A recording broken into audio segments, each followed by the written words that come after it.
Hey everyone, welcome to Locked On Lakers for Wednesday. Brian Kamenetsky, Andy Kamenetsky. Rich Paul is talking. Is he again sending messages to the Lakers? We'll tell you next.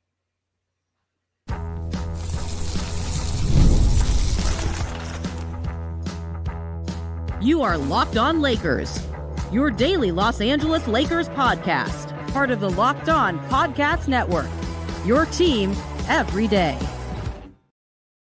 Thanks to everybody for making Locked On Lakers first listen of every day, Monday through Friday, no matter how or where you get your podcasts. This one's always going to be free for you, never behind paywall, Andy, because we don't do that here at the number one sports podcast network in this or any other known universe. Whether you get your Locked On Lakers here on the Apple, on the iTunes, if you're listening to the audio product, maybe through Spotify, maybe you are one of the 37,000 plus subscribers to the YouTube channel, the Locked On Lakers YouTube channel. No matter how you do it, we certainly appreciate you doing it.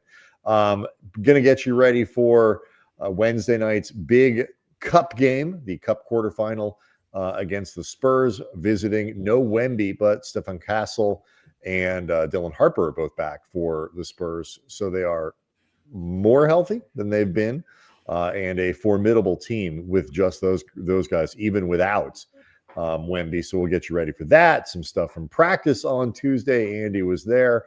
But the big news in Laker land was certainly a long conversation between Max Kellerman and Rich Paul, who many of you know as LeBron's agent, super agent at Clutch Sports. It was the inaugural episode of the Game Over podcast, the Game Over really show at this point. It's going to be on Netflix as well as Spotify. The debut episode, Rich Paul and Max Kellerman speaking at length for this. Tons of interesting stuff coming out of it. But as always, Andy, whenever Rich Paul speaks and whenever Rich Paul talks about anything related to the Lakers and LeBron, it's going to be picked over to see why exactly he's doing this and what's he saying. Yeah, and the validity of the things that he says. And first of all, shout out to Max Kellerman, who Brian and I worked with at 710 ESPN in LA for a few years. Really enjoyed working with him. So it's awesome to see him have a vehicle like this. Max is great at this sort of thing, and he's a really good guy on top of it. So that's really cool. Before we get into everything that we have time to get into over the course of this show for this discussion between Rich Paul and Max Kellerman, I would highly encourage people to listen to the entire interview. In part because I think it is a very interesting and at times, I think, thoughtful, nuanced conversation that the overarching conversation about it, a lot of that nuance and thoughtfulness will inevitably get lost. Hopefully, Brian and I are not guilty parties in it becoming lost. We're going to do our best to make sure that doesn't happen. But I would... Well, you are. Oh, Brian's just going for the easy clicks. Yep. Low-hanging fruit. That's why I'm here. I would definitely encourage people to check out the whole thing because I think there's a lot of it that you really need to hear if you really want to get the fullest and most informed opinion of it.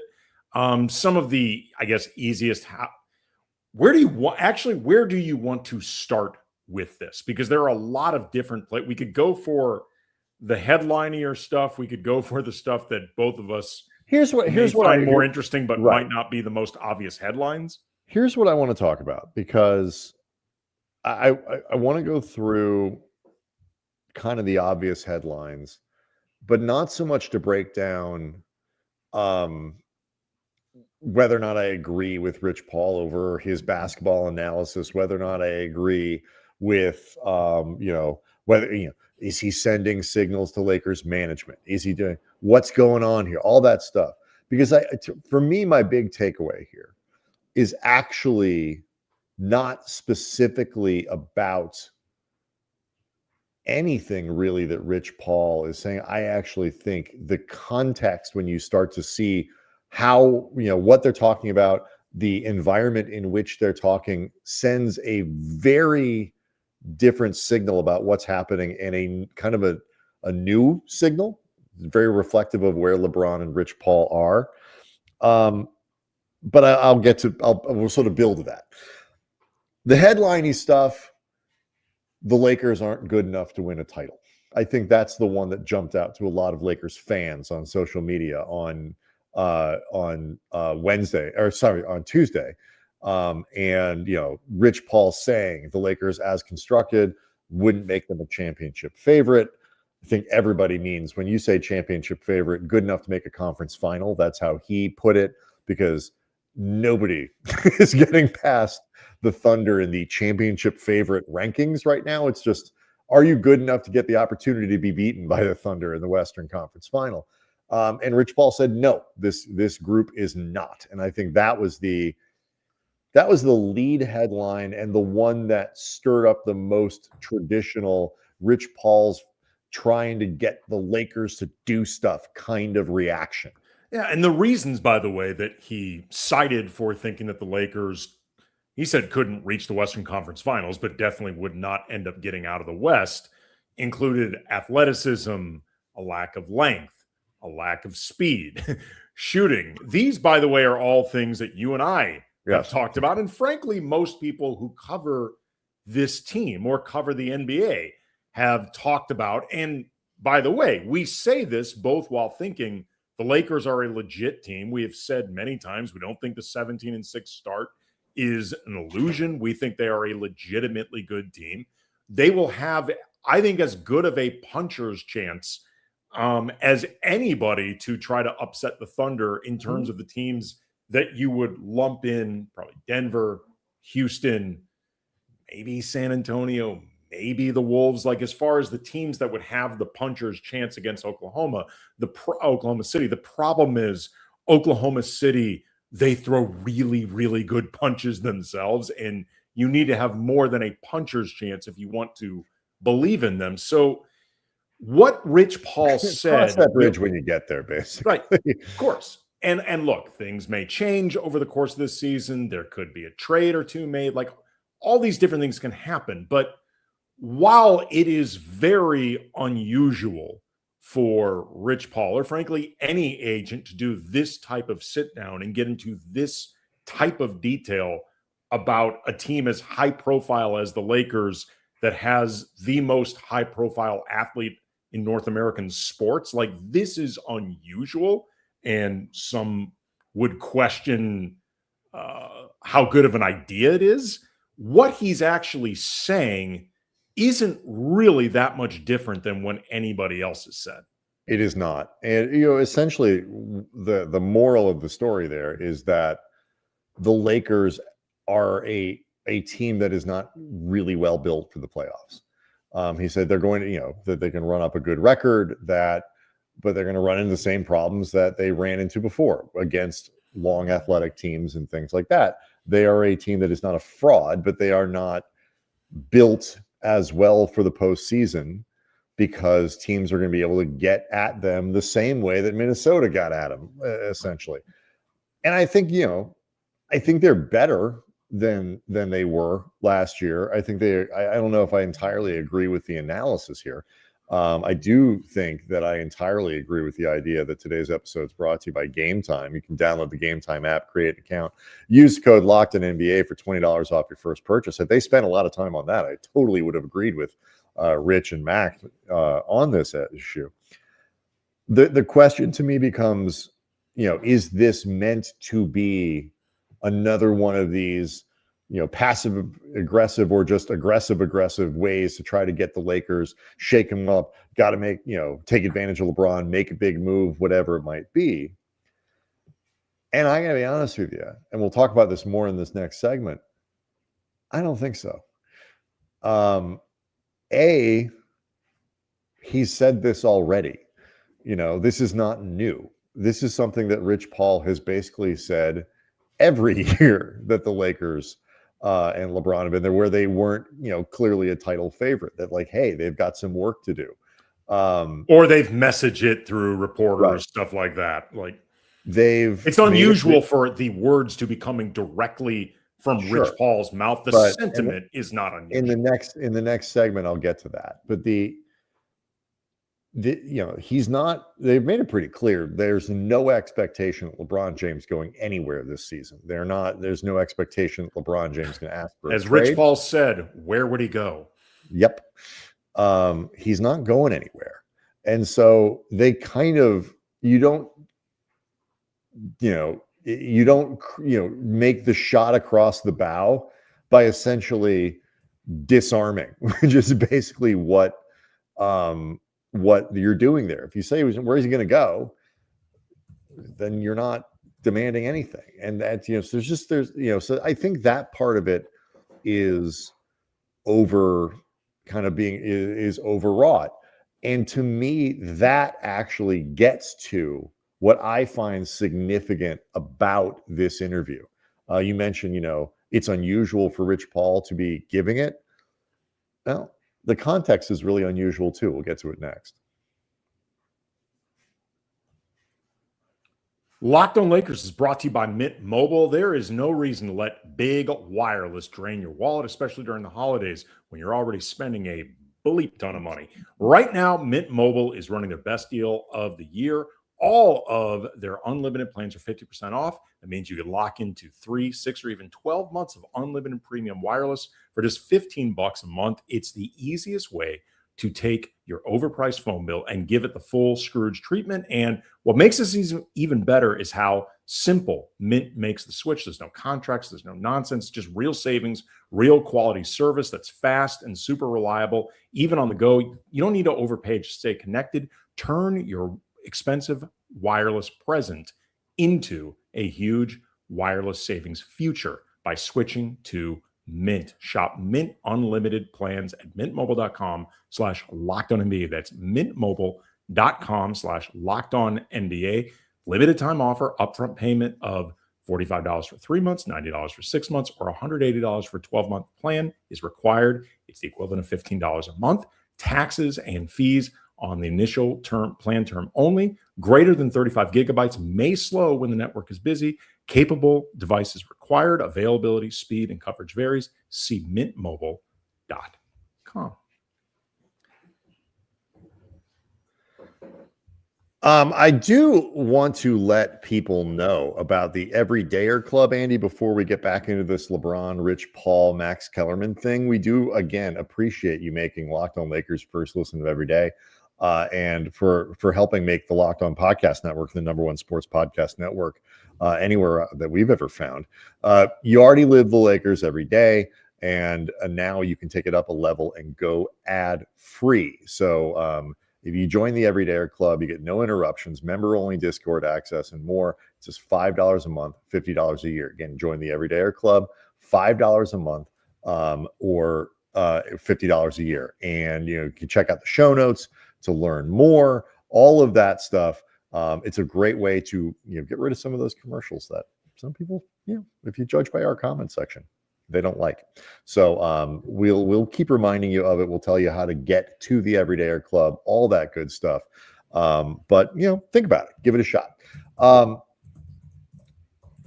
I think this interview, to me, because I thought about it initially, my initial reaction was, why is he doing this? Who does it help? Why does this help LeBron in any way to have Rich Paul talking like this at a time when it's pretty clear, leverage is not something that LeBron really has anymore. Nope. And all of this does is kind of drive that point home. Who do they think they're fooling anymore? And it sort of occurred to me, they don't think they're fooling anyone. This is my reading. And this doesn't mean that LeBron doesn't like the attention and that there isn't going to be some message sending and all that kind of stuff. But where that used to be kind of the primary purpose of these things, now I think it's secondary. We are so used, Andy, to the idea of every time Rich Paul speaks, that it is a threat, that this is I don't think we're there anymore. This was Rich Paul on his own show with Max Kellerman. This was not him as a guest on the Max Kellerman show. This was him and Rich Paul. And this is Rich Paul's show.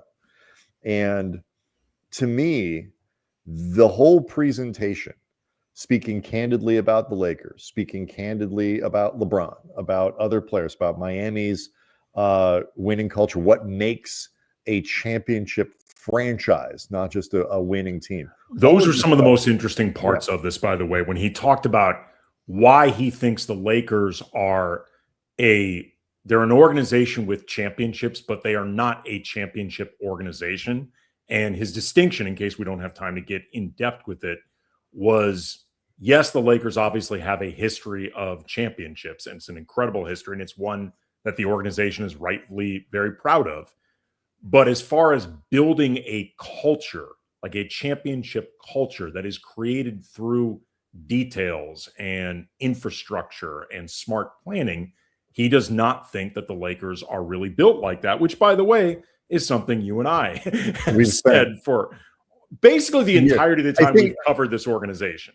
Well, not all. I mean, I think you can make an argument. There's certainly at one time they absolutely were a championship organization in process, in everything. But you go back to the certainly the Showtime era. You go back to the three-peat era. I think you could even make an argument. Certainly post Kobe Powell championship years. Yes. I would certainly agree with that assessment. And that all gets to it. Like, Rich Paul is, he's not moving on from LeBron. LeBron is always going to be a huge client. And while he's playing, a significant portion of the portfolio is going to get a lot of attention on it. But the end is near. And LeBron knows the end is pretty close. And there's going to be there. He may be in LA the next year. He may retire. He may want to go somewhere else. But this isn't where he goes is not going to be a 5-year leverage play.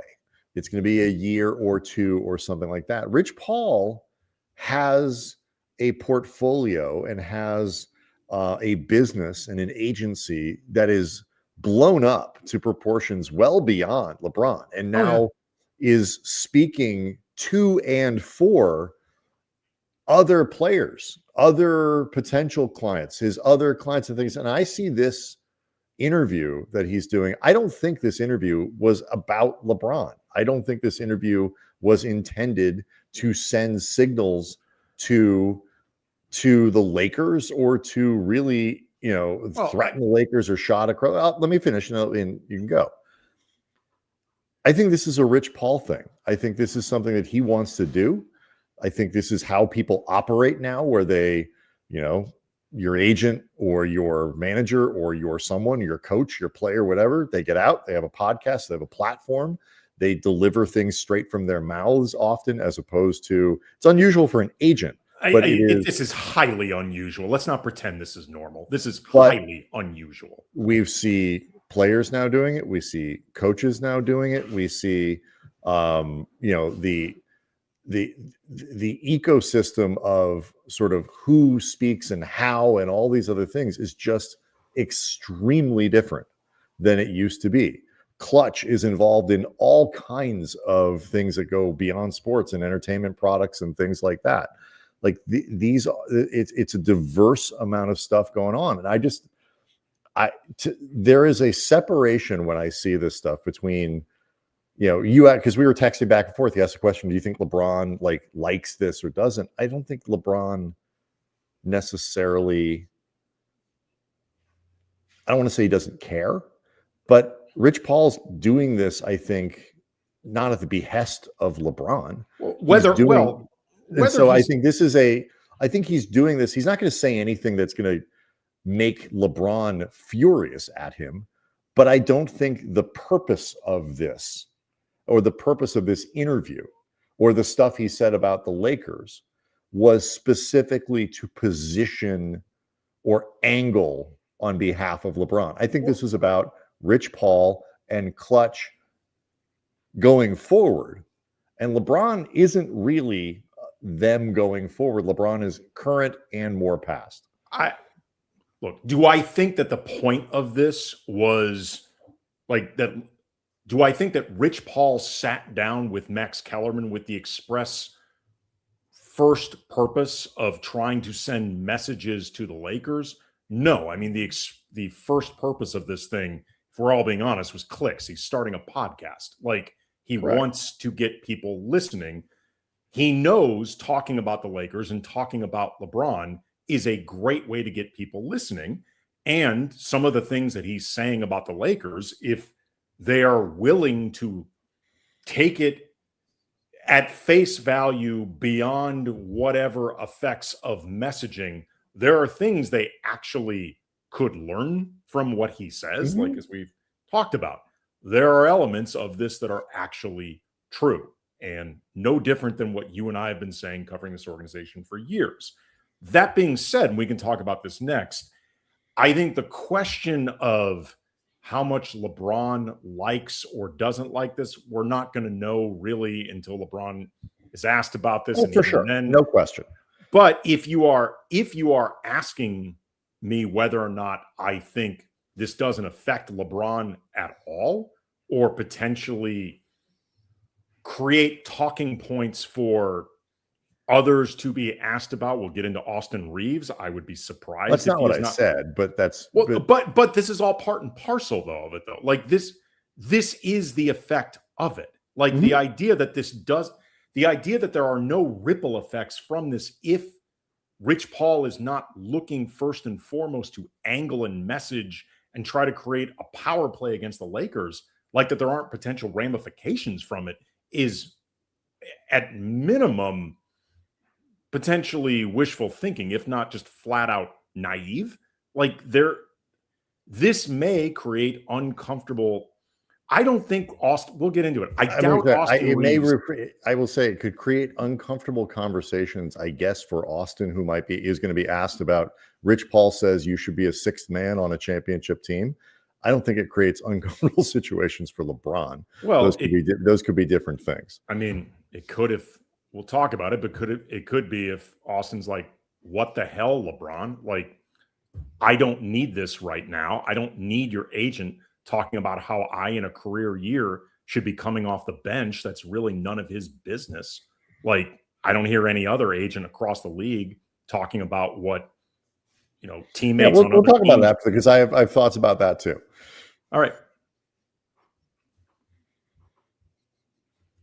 Locked on Lakers is brought to you by Game Time. The World Cup is coming back to North America for the first time since 1994 with 48 teams for the first time ever. It's going to be massive. But let's be honest, getting tickets is usually the hardest part. And that's why the Game Time app is clutch, finally giving fans a real advantage when it comes to snagging seats. With Game Time, you can track price drops in real time, get alerts when great seats open, and buy tickets the moment they hit the app. It puts power back in your hands and makes going to the World Cup realistic instead of impossible. They are going to be really hard tickets to get. Like we work at 710 ESPN, work a lot with, so it's going to be difficult. Unless you use Game Time, pick a game, tap a section, and have your tickets locked in within minutes. No confusion, no hunting for the fine print. Prices include fees up front, which I love. There's no last second surprises at the checkout. Take the guesswork out of buying World Cup tickets and every match, concert, or event with Game Time. Download the Game Time app, create an account, use the code LOCKEDONNBA for $20 off your first purchase. Terms apply. Again, download the app, make an account, use the code LOCKEDONNBA for $20 off. Swipe, tap, ticket, go. Game Time.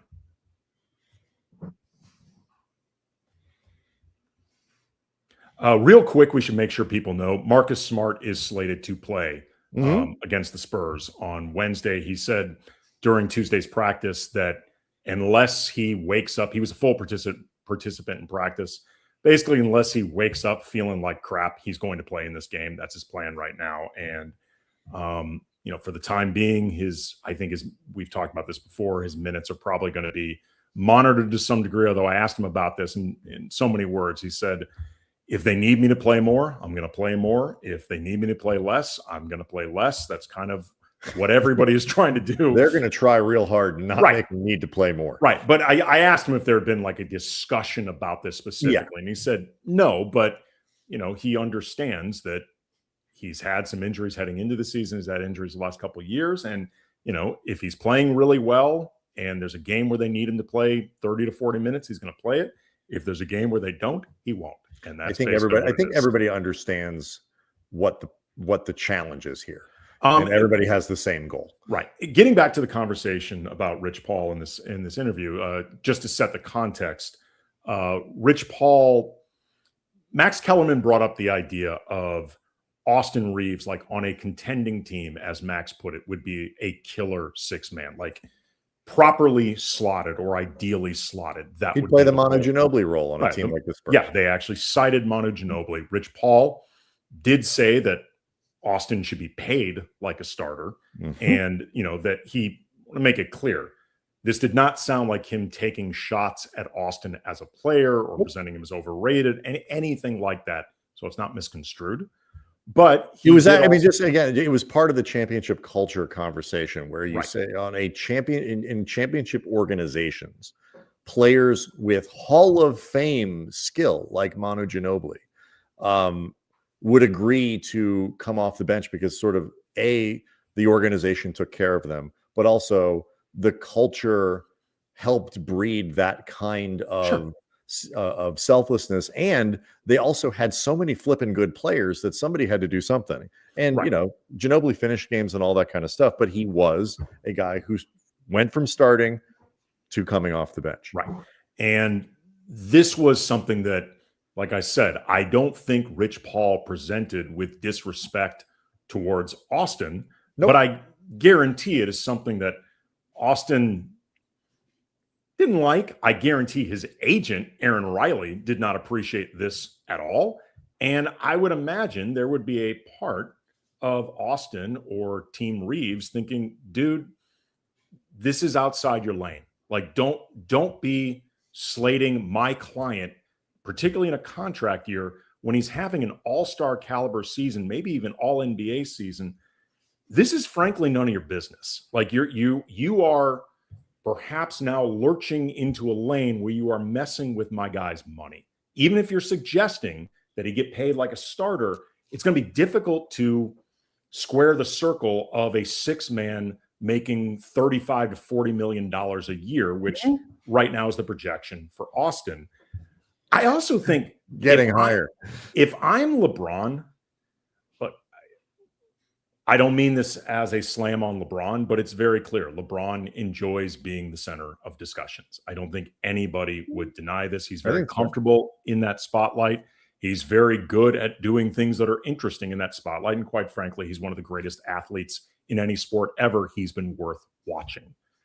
But if I'm LeBron, I don't know if I really like my agent getting into these type of details about my team, about my place within an organization, how my team should or should not handle a star client like, I don't know, me, particularly on the heels of me playing the first really great game since coming back from the sciatica that came on the heels of two games that were controversial for different reasons. The Phoenix game where he stayed in there to get those 10 points transparently, also took some flack for a lot of yucking it up with the guys on the Suns bench, which Max Kellerman said he thought pissed off JJ Redick. And while Rich Paul said he did not see that game, he did not refute it either. And then, the game where he struggled from the field, made the game-winning pass to Rui and all this other stuff. Like, LeBron just played the best game that he's had since coming back.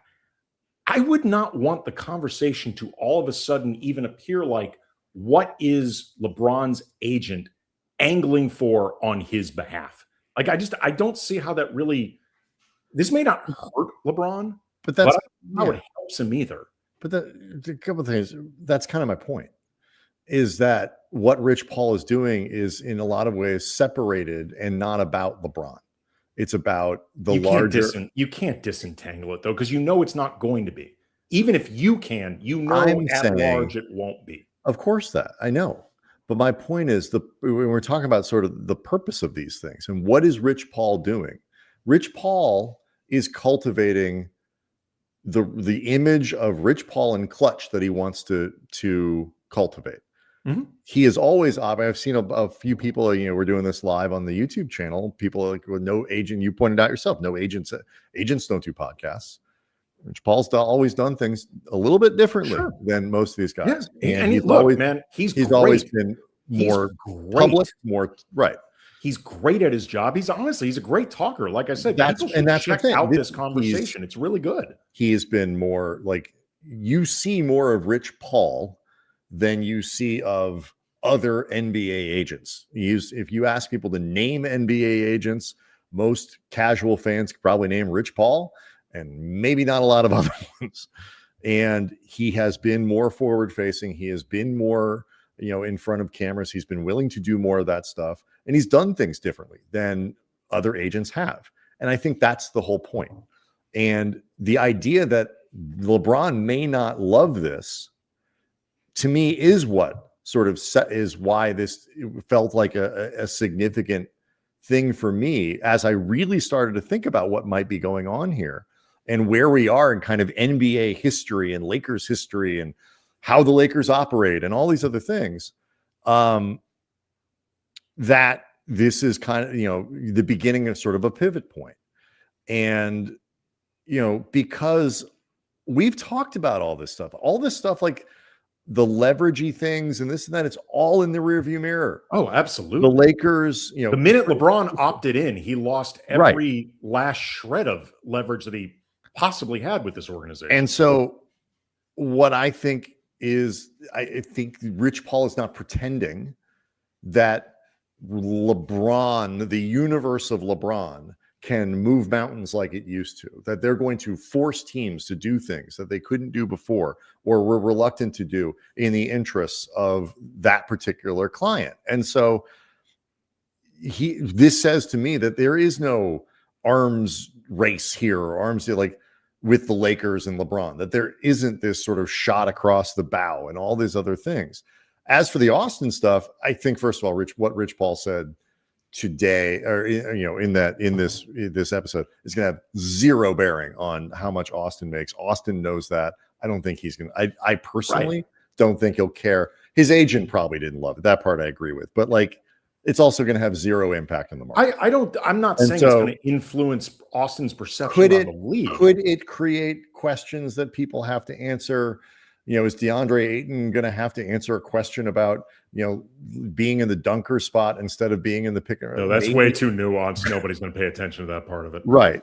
It was interesting. It was very interesting. Austin's going to get potentially asked about, hey, what do you think about the idea of being a sixth man on a championship team? And he'll have an answer for it. And in a week and a half, people will have forgotten this interview even happened, let alone. So I just don't see it as a big deal, which is good for the Lakers.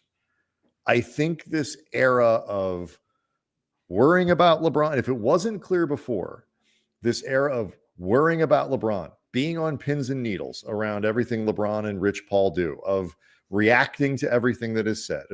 If it wasn't clear before that this era is over, it should be clear to people now. Because I don't think this was Rich Paul doing his thing separate from LeBron. LeBron certainly could have shut it down, I guess, if he thought it was really that big a deal or that destructive. And I don't think he cares. LeBron doesn't care. Look, he may not care. We are obviously entitled to opinions that can be somewhat along LeBron's, different than LeBron's, whatever. I have no idea how much he actually cares. I have no idea how much he was in the, I'm sure he was in the loop about this. But at the same time, Rich Paul could have told Max heading into this, I don't want to get into deep details about LeBron and the Lakers because I know what that's going to do, and it may overshadow, the entire podcast itself, or it may feel like cheap clicks, they went for the lowest hanging fruit. And I don't mean that, but I will say but the answers, the lowest hanging fruit that they talked about were dealt with in a much more elevated way. Absolutely. Than low-hanging fruit. Again, I cannot emphasize enough. People should listen to this conversation. It's a good conversation. Both Max Kellerman and Rich Paul are really smart guys. It's a good conversation, but they know that a lot of the nuance is going to get lost in the way this thing gets discussed. Again, we hope we are not part of that problem, but they know, and Rich Paul knows. I mean, there's been times where Right. And he Rich clearly Paul's had doesn't to actually care back- enough to not do it, because if you're going to do that show, if you're going to even consider doing a show like that, if you're going to host a show like that, if you're going to, you have to do it with the idea that you can't have topics that big and that obvious. If you're going to talk about sports and talk about the NBA and talk about the stuff, you can't pull huge. He's going to have to talk about his clients. He's going to have to talk about teams he deals with. Otherwise, he can't do the show. And if it was that problematic to at least LeBron, then I think you can make a separate argument that I don't really know if it's in. I'd be very curious to know, and maybe this will come out more over time, how Rich Paul clients or prospective Rich Paul clients feel about their agent or prospective I'd be more agent. interested I'm less interested in that and more interested to know about how people like Jeannie and Rob react to being called not a championship organization. Yeah, absolutely. Like that's the type of thing, like, speaking to, because I actually think his clients, Clutch clients, I think probably, if I'm guessing, probably are on board with this sort of stuff. They might be. I don't know. But I mean, I look for we won't probably do it as much for Thursday's show because there's a game, and a pretty important one at that we want to break down between the Lakers and Spurs. But I do want to pick back up, because it is a great topic, this idea of, are the Lakers a championship organization as currently constructed, and is this something Mark Walter can fix? Well, one of the things Rich Paul did point out was they need a larger front office, among other things. Yep. And, he talked about needing to, in a lot of ways, have the confidence in themselves as an organization to not always kiss the ass of superstars, including, he even said, his own superstar right. clients. Again, the stuff that he said about what in his mind makes a championship organization and why he does not consider the Lakers as currently constructed one, even though they have won championships, including one with a few of his clients. I don't think he's wrong in what he's talking about. And I think there are a lot of Laker fans who will hear that, agree with him, and say they're very happy that the Mark Walter era is officially upon us. We will pick up this conversation later in the week, but obviously for tomorrow, we'll have all of the analysis from a very big game, Spurs, Lakers, NBA Cup quarterfinals. We'll see everyone tomorrow.